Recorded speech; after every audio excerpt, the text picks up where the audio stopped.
वालेकुम व्यूअर्स, मैं हूं डॉक्टर शफकत फारूक और आप देख रहे हैं मेरे चैनल के नॉट इफ यू डोंट।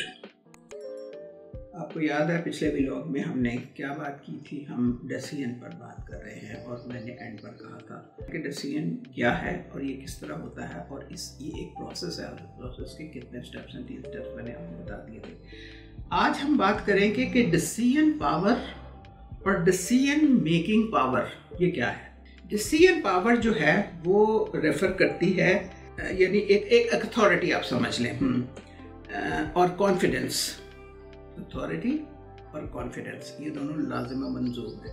अगर आपके पास अथॉरिटी है तो अथॉरिटी वही बंदा यूज़ कर सकता है जिसमें कॉन्फिडेंस है, और अगर आपके पास कॉन्फिडेंस है तो अथॉरिटी आप ऑटोमेटिकली ले लेते हैं, भले आपके पास हो या ना हो। और उसके बाद ये एक एबिलिटी भी है, यानी डिसीजन पावर जो है ना, ये एक एबिलिटी है टू कंट्रोल द पीपल। ये बड़ी मज़े की बात है। मैं चूँकि ये सारे सिस्टम से गुजरी हुई हूँ और मैंने लोगों को देखा है, मैंने डिसीजन मेकिंग जिस बंदे से सीखी ना, वो आप बहुत मतलब फेमस और बहुत यानी एक लेजेंड है हमारे मुल्क है, वो हैं डॉक्टर समर मुबारकमंद। उनसे मैंने ये सीखा था डिसीजन मेकिंग पावर। उनके सामने आपको बड़ा सोच समझ के जाना पड़ता है। 10 दफ़ा सोचेंगे आप क्या किससे बात करना चाह रहे हैं, क्योंकि उन्होंने एक लफ्ज़ सुनना है और आधे लफ्ज़ में डिसीजन करके वो मारना है। ये है डिसीजन पावर। समर मुबारकमंद हमारे मेंबर टेक्निकल थे, ज़ाहिर है उनसे वास्ता रहता था, मेंबर टेक्निकल थे। Very very competent person, unmatch competence. और यही वजह उनकी कॉम्पिटेंस की एक वजह ये थी कि वो इस कदर क्विक थे डिसीजन मेकिंग में कि बंदा हैरान रह जाता था। और ना सिर्फ वो डिसीजन करते थे बल्कि वो उसको इम्प्लीमेंट करके रातों रात चल शुरू भी हो गया काम और ख़त्म भी हो गया। बड़े बड़े काम किया उन्होंने एटॉमिक एनर्जी कमीशन में, लेकिन बहरहाल इस वक्त ये मौजूद नहीं है। मैं सिर्फ आपको ये बता रही थी कि डिसीजन मेकिंग क्या होती है ना, और मैंने कहाँ से ये डिसीजन मेकिंग सीखी। तो ये है एबिलिटी टू कंट्रोल पीपल, ये भी है, कॉन्फिडेंस भी है और अथॉरिटी भी है। ये है डिसीजन पावर। ये मैं डिसीजन पावर की बात कर रही हूँ ना। एबिलिटी टू कंट्रोल पीपल ये मैं आपको बताऊंगी कि क्योंकि आप अथॉरिटी है ना आपके पास, आपने एक चीज़ डिसाइड कर दिया और आपने कहा चलो करो जाके, बस खत्म बात। अब वो बंदा जो है वो आपको कुछ ही या तो कोई ऑल्टरनेट दे जो कि वो दे नहीं सकता, तो उसको वो काम करना पड़ता है। So that is the ability to control people. अब डिसीजन मेकिंग पावर जो है ना, ये अथॉरिटी है टू मेक और टेक डिसीजन जो आप किसी दूसरे के बिहाफ के ऊपर लेते हैं। मसलन आप एक ऐसी पोजीशन के ऊपर बैठे हुए हैं जहां आपको डिसाइड करना है अपनी एक, जैसे मैं एटॉमिक एनर्जी कमीशन की हूँ, हमारी बेशुमार ऑर्गेनाइजेशन जो एटॉमिक एनर्जी के अम्ब्रेला के अंडर काम करती हैं। अब एक हेडक्वार्टर में बैठे हुए हैं, मुख्तलिफ मेंबरान है, हमारी एक गवर्निंग बॉडी है या हमारी डिसीजन एक बॉडी है। उन्होंने डिसीजन लेना है एक ऐसे इंस्टीट्यूट के बारे में जो कि वो एक्सट्रीम साउथ में लोकेटेड है, उसके बारे में डिसीजन लेना है, और आप डिसीजन ले लेते हैं, उनको कन्वे कर देते हैं। ये होती है डिसीजन मेकिंग पावर। ये आपके पास होती है जब आप डिसीजन करते हैं किसी दूसरे के बिहाफ के ऊपर। अपने लिए भी करते हैं, लेकिन किसी दूसरे के बिहाफ के ऊपर भी ये डिसीजन करते हैं। और इसके साथ साथ जो डिसीजन मेकिंग पावर है वो आप, इसके साथ ये भी होती है चीज़ जुड़ी हुई कि आपने राइट गाइडेंस देनी है उन लोगों को जिनके बारे में आप डिसीजन कर रहे हैं। डिसीजन तो आपने कर दिया, यानी आपके एम्प्लॉयज़ के बारे में, किसी सेंटर के बारे में आपने डिसीजन कर दिया, लेकिन उनको आपने राइट गाइडेंस भी देनी है और उनको उस गाइडेंस के ऊपर काम करने के टूल्स भी अदा करने हैं। और उसके बाद आपने उनको कॉन्फिडेंस भी देना है। वो कॉन्फिडेंस जो आप में है, जिसको यूज़ करके आप पावर करते हैं, ये कॉन्फिडेंस आप उनको भी पास ऑन करें, यानी आप उनको ग्रूम करें कि वो भी डिसीजन ले सकें जो अपने लेवल पर उन्होंने लेने हैं, अपने काम के बारे में लेने हैं। और उसके बाद उनके पास वो टूल्स भी होने चाहिए जो कि हाई क्वालिटी डिसीजन के लिए इस्तेमाल होते हैं। तो ये है डिसीजन और डिसीजन मेकिंग पावर में। अच्छा, पावर जो है वो क्या चीज़ है? पावर है एक एबिलिटी जो कि इन्फ्लुएंस करती है दूसरों को। ये एक दूसरों को इन्फ्लुएंस करती है, उनके बिहेवियर को इन्फ्लुएंस करती है और उनके डिसीजन को इन्फ्लुएंस करती है। और ये जो है, ये जो इन्फ्लुएंस होता है ना, ये मुख्तलिफ फॉर्म में होता है या मुख्तलिफ सोर्सेज में होता है। यानी या तो एक नॉलेज होता है, या बंदे का पर्सनल करिश्मा होता है, या उसका एक्सेस टू इम्पोर्टेंट रिसोर्सेज होता है। ये होती है पावर बंदे के पास ना, जो कि इन्फ्लुएंस करता है दूसरे को। हर कोई किसी दूसरे को इन्फ्लुएंस नहीं कर सकता। कुछ लोग होते हैं, आप उनको देखेंगे, आपका दिल चाहता है उनसे बात करें, उनके साथ बैठ के आप बात करते हैं और आप सीखते हैं बहुत ज़्यादा। उनकी बातों में इस किस्म की चीज़ होती है कि वो इन्फ्लुएंस कर लेते हैं, दूसरे को कन्विंस करने की उनमें पावर होती है। और चूँकि क्यों ये होती है, क्योंकि उनके पास नॉलेज होता है, उनकी अपनी पर्सनैलिटी ऐसी होती है कि लोग उनकी बात सुनते हैं, उन पर बिलीव करते हैं। और वो ये कहाँ से लेते हैं, उनको पता होता है, लोगों को पता होता है कि उनको बिलीव करने का रीज़न ये भी होता है, उनको पता होता है कि ये बहुत रिसोर्सफुल आदमी है। रिसोर्सफुल मीन्स कि इनकी मुख्तलिफ क्वार्टर्स के साथ लिंकेज है और वहाँ से इनको इन्फॉर्मेशन मिलती है। अथॉरिटी क्या चीज़ है, ये दो लफ्ज़ हमने यहाँ पर यूज़ किए हैं ना, पावर और फिर अथॉरिटी क्या है। अथॉरिटी जो है, आप अथॉरिटी अपनी उस वक्त इस्तेमाल करते हैं जब आप किसी को ऑर्डर देते हैं टू मेक डिसीजन। यानी अगर मैं फॉर एग्जांपल मैं चेयरमैन के साथ अगर काम कर रही हूँ तो वो मुझे कहते हैं कि आप ये काम करें, हालांकि वो काम वो भी कर सकते हैं, अपने जो साथ उनके एडमिनिस्ट्रेटर होते हैं उनको भी करवा सकते हैं, लेकिन वो अगर मुझे वो ऑर्डर पास करते हैं, ऑर्डर बॉस जो है वो ऑर्डर देता है कि आप ये काम करें, तो I have to do that. तो वो ये डिपेंड करता है कि आप अपनी ऑर्गेनाइजेशन में किस पोजीशन के ऊपर बैठे हुए हैं। तो अथॉरिटी आपको अकॉर्डिंगली आप इस्तेमाल करते हैं कि आपको किसी दूसरे के डिसीजन को, जो कि डिसीजन जिसके पास डिसीजन पावर है, जो कि दूसरों के लिए डिसीजन करता है, तो वो ये डिसीजन किसी दूसरे के थ्रू भी इम्प्लीमेंट करवाता है। तो ये होता है अथॉरिटी, जो आपको इस काबिल बनाती है कि आप दूसरों को ऑर्डर दें डिसीजन करने के लिए। इससे आप दूसरों की ग्रूमिंग भी करते हैं, उनको तरीके भी बताते हैं और उनको इम्प्लीमेंट करने का वो जरिया भी बनते हैं अथॉरिटीज़ के ऑर्डर्स का। अब डिसीजंस जो हैं वो बहुत सारी किस्मों के होते हैं। मसलन लीडरशिप डिसीजन है, लीडरशिप डिसीजन, ये लीडर्स होते हैं ऑर्गेनाइजेशन के, गवर्नमेंट के, कम्युनिटीज़ के, और इनके पास अथॉरिटी होती है टू मेक क्रिटिकल डिसीजन, यानी जो कि उनके जो इम्पैक्ट करते हैं उनके फॉलोअर्स को। अच्छा, उसके बाद पेरेंटल डिसीजन है, यानी हमारे वालिदैन है, हमने देखा है हमारे वालिदैन पैदा होने से लेकर जब तक हम शादी होकर इंडिपेंडेंट नहीं हो सकते, हमारे हर मामले में वो हमारे हर मामले के बारे में वो हमारा डिसीजन करते हैं। हमने कहाँ पढ़ना है, हमने किस स्कूल में पढ़ना है, हमने किस यूनिवर्सिटी में पढ़ना है, हमने कौन सा सब्जेक्ट पढ़ना है, हमने कौन सा प्रोफेशन अख्तियार करना है, हमने कहाँ पर शादी करनी है। यहाँ तक भी आजकल तो कुछ लोग जो है वो कर लेते हैं, लेकिन अभी भी हमारा माशरा जो है उसकी बुनियाद ये है कि हमारे पेरेंट्स जो हैं हमें गाइड करते हैं हर मामले में, वो हमें सेटल होने में वो हमारे बारे में डिसीजन करते हैं, क्योंकि वो समझते हैं कि जो पेरेंट का ज़ाहिर तजर्बा होता है, जो पेरेंट अच्छा बुरा औलाद का समझ सकते हैं वो कोई नहीं समझ सकता, और पेरेंट्स सबसे बड़े आपके खैरखा होते हैं और जो कुछ भी वो करते हैं वो आपकी बेहतरी के लिए करते हैं, कोई दूसरा उसका नेमल बदल नहीं होता। उसके बाद लीगल डिसीजंस हैं जो कि कोर्ट करते हैं, लॉयर्स करते हैं कि भाई लॉ के मुताबिक कौन सा मामला जो है उसकी क्या सिचुएशन है और आइन के मुताबिक क्या है, कानून के मुताबिक क्या है, और आपने किस तरह अपने क्लाइंट्स को या अपने बारे में कोर्ट में जाकर आपने अपने केसेस को करना है। फिर आपके पर्सनल डिसीजंस हैं, पर्सनल डिसीजंस हैं कि आपने किस बंदे से मिलना है, आपने किस जगह जाना है, आपने अपना हल्का या में कौन कौन से लोगों को रखना है, आपका जो सोशल सर्कल है वो आप किस सोशल सर्कल के साथ आप बिलोंग होना पसंद करते हैं, या कौन कौन से लोग हैं उनके साथ आप समझते हैं कि you are comfortable, you are safe, आप वो रिलायबल लोग हैं आपके और आप उनके साथ जो है वो काम कर सकते हैं। फिर आपके फाइनेंशियल डिसीजंस होते हैं, यानी आपने अपने जो भी आपकी अर्निंग्स हैं आपने उसको कैसे इस्तेमाल करना है, आपने उसको कैसे इन्वेस्ट करना है, आपने उनको कैसे बाइफरकेट करना है, आपने अपने लिए क्या करना है, अपनी औलाद के लिए आपने क्या करना है, कैसे मैनेज करना है। ये सारे डिसीजन जो है ये फाइनेंशियल डिसीजंस होते हैं, ये आप करते हैं।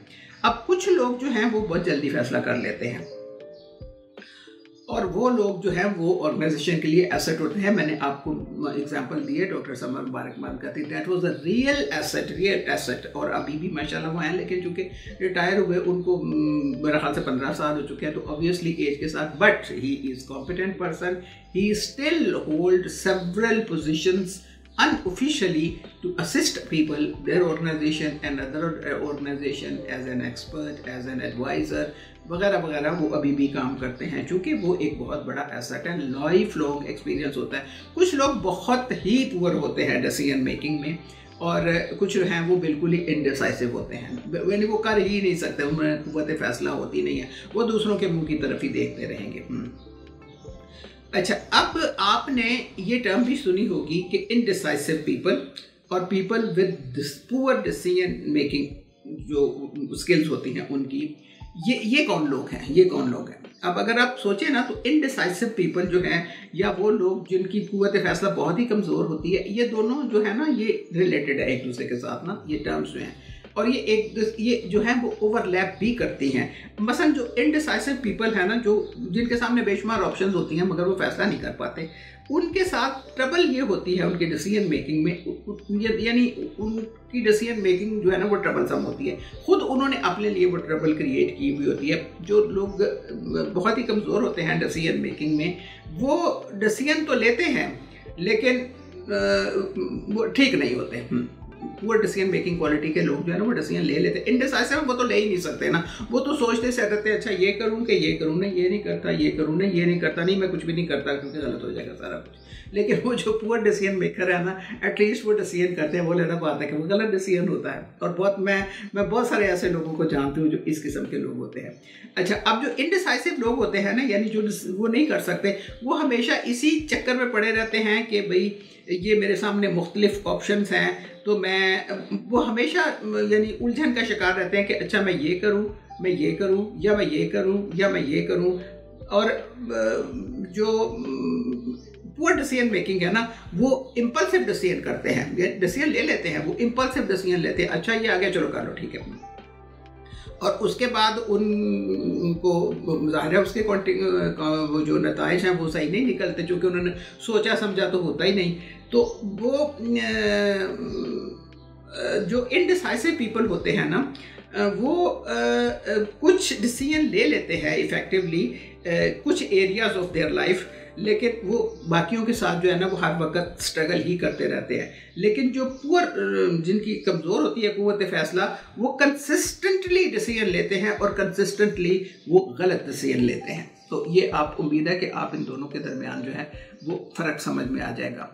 अब जो इनडिसाइसिवनेस है ना, इसका एक रीज़न है लैक ऑफ कॉन्फिडेंस।